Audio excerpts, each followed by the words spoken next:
بسم اللہ الرحمن الرحیم۔ السلام علیکم ورحمۃ اللہ وبرکاتہ۔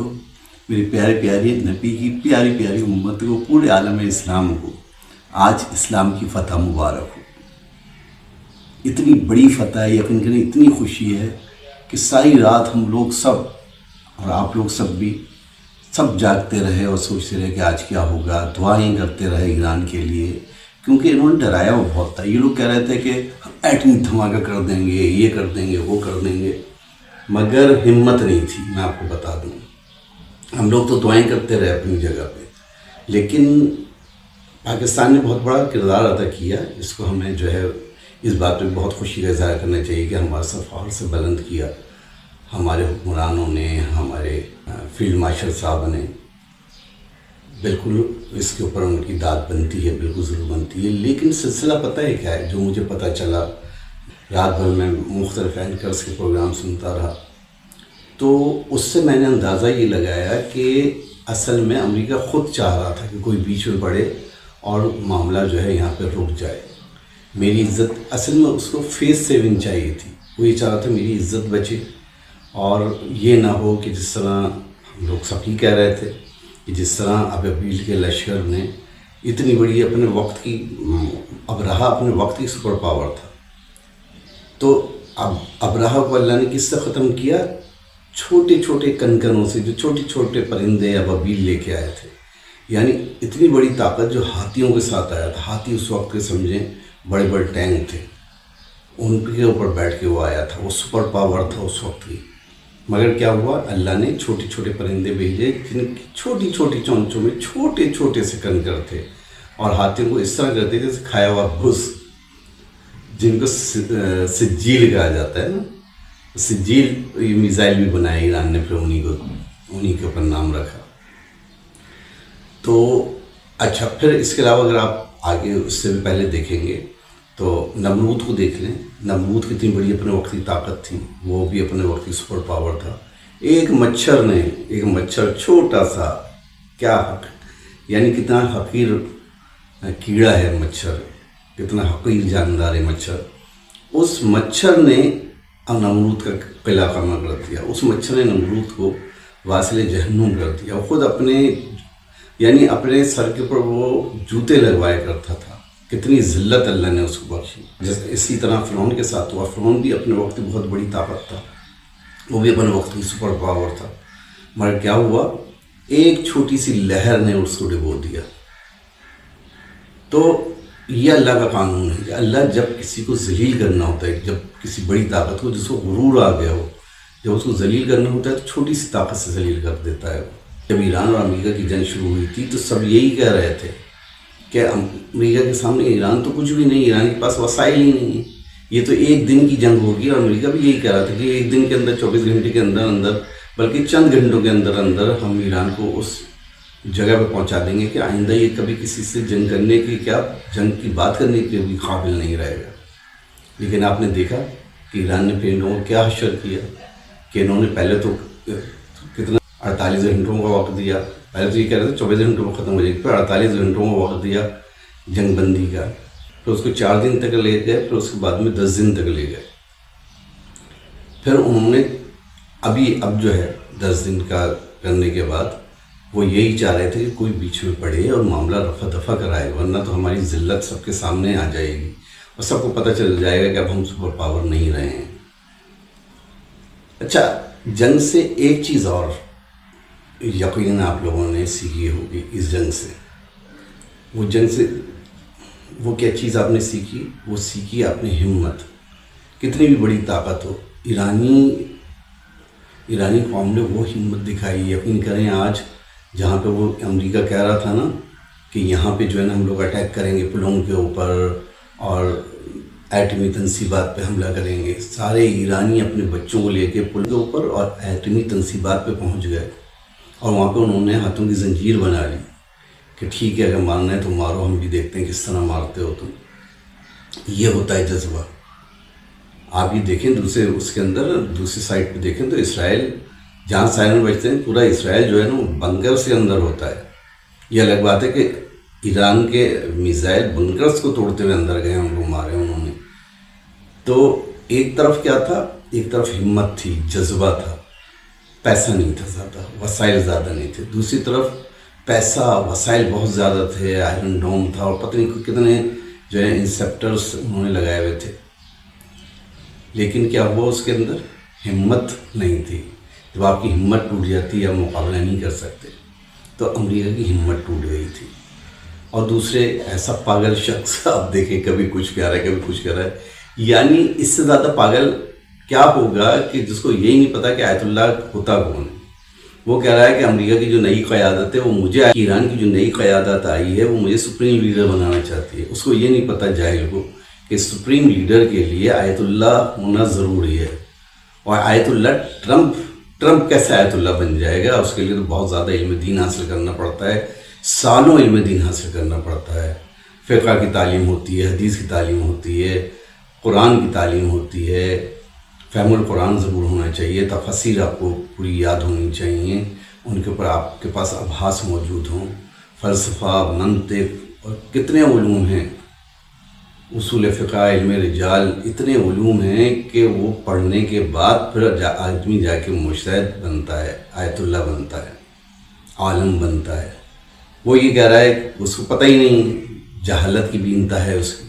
اور اس کے اپنے ہی لوگ یقین کریں، اس کو جو ہے نا پاگل کہہ رہے ہیں، ان کے سینیٹر کہہ رہے ہیں کہ یہ پاگل ہو گیا ہے.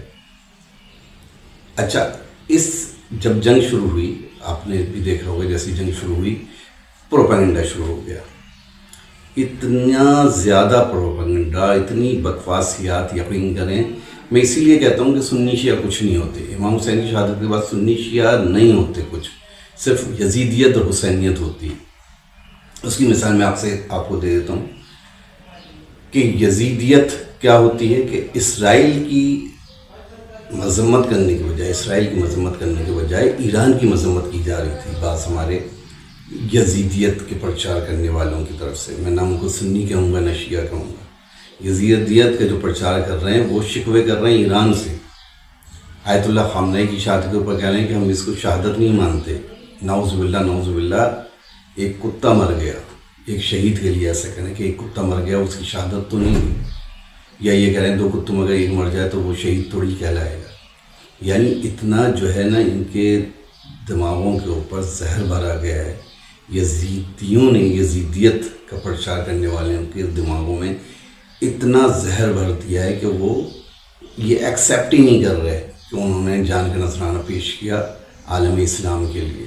دوسری طرف اگر آپ دیکھیں، حسینیت کا پرچار کرنے والے اہل سنت اور اہل تشیع دونوں حسینیت میں جو شامل تھے، یزیدیت میں سنی اور شیعہ دونوں شامل، حسینیت میں سنی شیعہ دونوں شامل. اب یہ کہیں گے کہ بھئی حسینیت میں سنی کیسے شامل ہو گئے؟ جو امام حسین نے فرمایا وہ کر رہے ہیں. وہ اس جگہ کھڑے ہوئے ہیں جہاں پہ امام حسین علیہ السلام اپنے ساتھیوں کو دیکھنا چاہتے تھے. وہ حق کے ساتھ آگے کھڑے ہو گئے. انہوں نے یہ نہیں دیکھا کہ ایران جو ہے وہ شیعہ ہے، ایران میں شیعہ مسلک کا نظام نافذ ہے. انہوں نے یہ نہیں دیکھا. انہوں نے یہ دیکھا کہ اسرائیل غزہ کے اوپر ظلم کر رہا تھا، اور صرف ایک ایران تھا جو اس کو مدد کر رہا تھا. ایک ایران تھا جو اسلحہ دے رہا تھا حماس کو، ایک ایران تھا جو میزائل دے رہا تھا حماس کو. باقی کوئی بھی نہیں پوچھ رہا تھا. ان سنی حسینیت، وہ سنی حسینی، وہ آگے آ کے کھڑے ہو گئے، بڑے بڑے علماء کھڑے ہو گئے، اور وہ یہ کہنے لگے کہ اس وقت ایران کا ساتھ دینا واجب ہے ہمارے اوپر. اس وقت سنی شیعہ نہیں دیکھا جائے گا. اس وقت یہ نہیں دیکھا جائے گا کہ آیت اللہ خامنہئی شیعہ ہیں یا ایران میں اکثریت شیعوں کی ہے. اس وقت یہ دیکھا جائے گا کہ ایران اسلام کی جنگ لڑ رہا ہے. دوسری طرف دونوں یزیدیوں کی میں مثال دوں. دوسری طرف یزیدیت، جیسے میں نے بتایا کہ انہوں نے کہا کہ نعوذ باللہ 2 کتوں کی لڑائی میں ایک کتا مر جائے تو اسے شہید نہیں کہتے. دوسری طرف انہوں نے کیا کیا، صحابہ کرام کو بیچ میں لانا شروع کر دیا. ایسا لگنے لگا جیسے ایران جو ہے صحابہ کرام کے خلاف لڑ رہا ہے. بھائی یہ تو ہمارے صحابہ کو ایسا کہتے ہیں، یہ تو حضرت عمر رضی اللہ تعالیٰ عنہ، حضرت ابوبکر رضی اللہ تعالیٰ عنہ کو مانتے ہی نہیں. ارے بھائی 1400 سال پرانی لڑائی آپ کیوں اس وقت لڑنا چاہ رہے ہیں؟ آیت اللہ خامنہئی کا فتویٰ موجود ہے کہ اہل سنت کے مقدسات کو برا بھلا کہنا، ان کے خلاف عرض سرائی کرنا حرام ہے، اور یہی آیت اللہ علی سیستانی کا بھی یہی فتویٰ ہے، دونوں بڑے مراجع کا یہ فتویٰ ہے کہ اہل سنت کے مقدسات کے خلاف عرض سرائی کرنا، ان کی بے احترامی کرنا حرام ہے۔ تو میں نے آپ کو بتایا پروپیگنڈا اتنا زیادہ بڑھ گیا کہ یہ کہنے لگے کہ ہم ایران کے ساتھ اس وقت کھڑے ہوں گے جب یہ حضرت ابوبکر رضی اللہ تعالیٰ عنہ اور حضرت عمر رضی اللہ تعالیٰ عنہ کو ایکسیپٹ کریں گے، تسلیم کریں گے۔ تسلیم کرتے ہیں ہم، کون نہیں تسلیم کرتا؟ تو اصل میں شر پھیلانا، یزیدیت کا کیا کام ہے، شیطانیت کا کیا کام ہے، شیطان کا کیا کام ہے؟ شر پھیلانا۔ شیطان صرف شہد لگا دیتا ہے، مکھی آگے بڑھتی ہے، وہ مکھی کے پیچھے چھپکلی آتی ہے، پھر چھپکلی کے پیچھے بلی آتی ہے، پھر بلی کے پیچھے کتا آتا ہے، اور پھر وہ کڑھاؤ گرا دیتا ہے تیل کا، اور پھر لڑائی شروع ہو جاتی ہے وہاں پہ۔ تو شیطان کا کام ہے نا، یہی ان یزیدیوں کا کام ہے۔ ایران کے خلاف اتنا زیادہ پروپیگنڈا انہوں نے کیا کہ ہم لوگ سب پریشان ہو گئے کہ اب ان کو کیا جواب دیں۔ ابھی بھی آپ دیکھیے گا جو ایران نے اتنی بڑی جیت حاصل کی ہے، اس کے اوپر بھی آپ دیکھیے گا کتنا پروپیگنڈا ہوتا ہے، اور سنی اور شیعہ کو لڑانے کے لیے بہت زیادہ پروپیگنڈا ہوگا، میں بتا دوں۔ اور اس میں بڑی طاقتیں کیا، یہی کہیں گے بڑی طاقت اس میں انوالو ہوگی۔ حسن اللہ یاری جیسے لوگ بیٹھے ہوئے ہوں گے۔ میں جیسے کہا تھا نا، یزیدیت اور حسینیت، نام اپنا حسینی رکھنے سے، نام اپنا حسینیوں والا رکھنے سے کوئی حسینی نہیں ہو جاتا، اگر آپ کام اس کے خلاف کر رہے ہو۔ ایران کے خلاف کتنا پروپیگنڈا کیا اللہ یاری نے اور جیسے لوگوں نے۔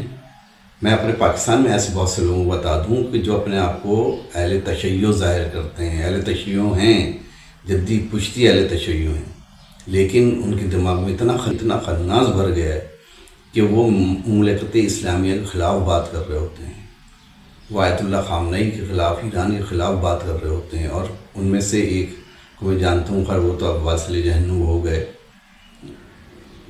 ممتاز اسکالر کہلاتے تھے وہ، جن کو عامر لیاقت صاحب بھی اپنا بھائی تسلیم نہیں کرتے تھے۔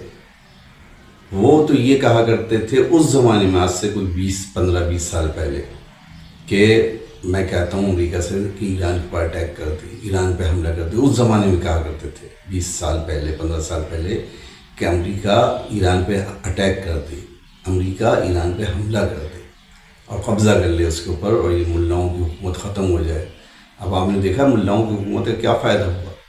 اصل میں علماء جو صحیح علماء جو ہوتے ہیں نا، جو حقیقی علماء ہوتے ہیں، وہ قوم بناتے ہیں۔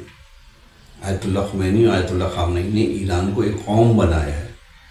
بے شک اس کے اندر بھی غدار موجود ہیں، ہر قوم میں غدار ہو جاتے ہیں، کبھی بھی کوئی قوم ایسا نہیں۔ دیکھیں صحابہ کرام کے زمانے میں بھی صحابہ کرام کو بھی خود سزائیں ملتی تھیں یا نہیں؟ وہ واقعہ ہے نا، بہت مشہور واقعہ ہے کہ ایک عورت نے چوری کر لی تھی، وہ تو مسلمان ہی تھی نا، جبھی تو اس پہ ہاتھ کاٹے جا رہے تھے اس کے۔ تو اس زمانے میں بھی کوڑے لگے، حضرت عمر نے کئی لوگوں کو کوڑے لگوائے۔ کیوں لگوائے؟ کیونکہ وہ خلاف ورزی کر رہے تھے اسلامی قانون کی۔ تو اس زمانے میں بھی لوگ موجود تھے اور ابھی بھی موجود ہیں۔ تو اب کیا ہے کہ ہمیں ان لوگوں سے بچنا ہے، اپنے اندر اتحاد پیدا کرنا ہے۔ یقین کریں اس وقت اتنی اتحاد کی ضرورت ہے، جنگ سے پہلے بھی بہت زیادہ تھی، اور ہم نے واقعی اتحاد کیا، اور ہم نے امریکہ جیسی بڑی طاقت کو شکست دی جو سپر پاور کہلاتا تھا۔ اب سپر پاور نہیں رہا وہ، ایران سے شکست کے بعد یقین کریں کوئی اس کو سپر پاور نہیں مانے گا، میں آپ سے گارنٹی دیتا ہوں۔ کچھ عرصے بعد ہی آپ دیکھ لیجیے گا کہ سپر پاور کا لیول اس کے اوپر سے ہٹ جائے گا۔ کیونکہ میں نے اپنی زندگی میں تو میں نے یہ دیکھا ہے، بھائی میری عمر اتنی زیادہ نہیں ہے، مگر میں نے بلکہ تاریخ میں آپ لوگ دیکھ لیں کہ ایران نے کبھی کسی بھی ملک پہ حملہ کیا ہے نا، تو کبھی سر چھوڑ کے نہیں گیا ہے، قبضہ ہی کیا اپنے لوگوں کو، یعنی کٹپتلی حکومت بنا کے وہ گیا ہے، اس ملک سے نکلا ہے۔ عراق میں دیکھ لیں آپ، افغانستان میں دیکھ لیں آپ، لیبیا میں دیکھ لیں، کسی بھی جگہ دیکھ لیں جہاں پہ بھی امریکہ نے جنگ کی ہے کسی ملک سے، ملک کے اوپر حملہ کیا ہے، وہاں پر امریکہ کبھی بھی بغیر کٹپتلی حکومت قائم کیے ہوئے نہیں گیا۔ ہاں افغانستان کے آپ کہہ سکتے ہیں وہاں پہ بھی طالبان جو بٹھائے ہیں، وہ بھی آپ کیا سمجھتے ہیں وہ بھی امریکہ کی مرضی سے ہی بیٹھے ہوئے ہیں. تو بہرحال یہ پہلا موقع ہے کہ سپر پاور نے خود پاکستان جیسی چھوٹی طاقت سے کہا، یعنی پاکستان سے کہا، جس کو یہ لوگ کچھ سمجھتے ہی نہیں ہیں، کیڑا مکوڑا سمجھتے ہیں. پاکستان سے کہا، پاکستان کی منتیں کی کہ تم جو ہے معاہدہ کروا دو. اور ہمارے وزیر اعظم صاحب ٹرمپ کو سلوٹ کرنے والے، ٹرمپ کو نوبل پرائز کے لیے نومینیٹ کرنے والے. اب دیکھیں یہاں پہ میں اپنے وزیر اعظم کی بہت تعریف کروں گا کہ انہوں نے بہت اچھا کام کیا. یہ ہم ایسا نہیں کر سکتے کہ کسی برے کاموں پہ کسی کے اچھے کاموں کو بھی جو ہے وہ ملیاں میٹ کر دیں. لیکن جہاں برے کام ہیں وہاں پہ تو دیکھا جائے گا نا. اتنے لوگوں قاتل اسرائیل کو شہ دینے والا کہ وہ غزہ کے اوپر جا کے بمباری کرے، وہاں کے نہتے عوام کے اوپر ظلم کرے، چھوٹے چھوٹے بچوں کو شہید کرے. ایران میں چھوٹی چھوٹی بچیوں کو شہید کر دیا پہلے ہی دن حملے میں. وہ امریکہ جو امن کا سب سے بڑا دشمن ہے، اور اس کے وہ صدر جس کو پتہ ہی نہیں امن کے معنی کیا ہیں، اس کو آپ امن کا پرائز دلوا رہے ہیں، امن کا نوبل پرائز اس کو دلوا رہے ہیں، اتنا بڑا اعزاز اس کو دلوا رہے ہیں. انشاءاللہ پھر ملاقات ہوگی، پھر بات کریں گے اگر مہندی صاحب نے اجازت دی. اللہ حافظ. مجھے آپ اپنی دعاؤں میں یاد رکھیے گا، اور اگر کوئی میری بات بری لگی ہو تو کمنٹس میں ضرور کہیے گا. یہ میرا پہلا ویلاگ ہے ڈائریکٹ، اس سے پہلے بھی یہ میرا پہلا ویلاگ ہے براہ راست، اس سے پہلے بھی مہندی کے پروگرام میں.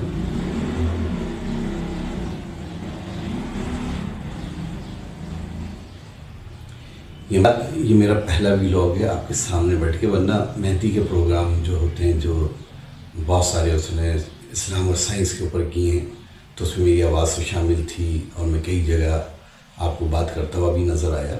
بہرحال یہ میرا پہلا ویلاگ تھا، اور انشاءاللہ میں آپ سے اس طرح بات کرتا رہوں گا. میں مہندی کے چینل کے اوپر قبضہ نہیں کروں گا، بے فکر رہیں، وہ اس کا اپنا کام چلتا رہے گا. وہ جب فارغ ہوگا تو ضرور آپ سے اپنے وہی سوالات رکھے گا. تو چلیں مجھے اجازت دیں. اللہ حافظ.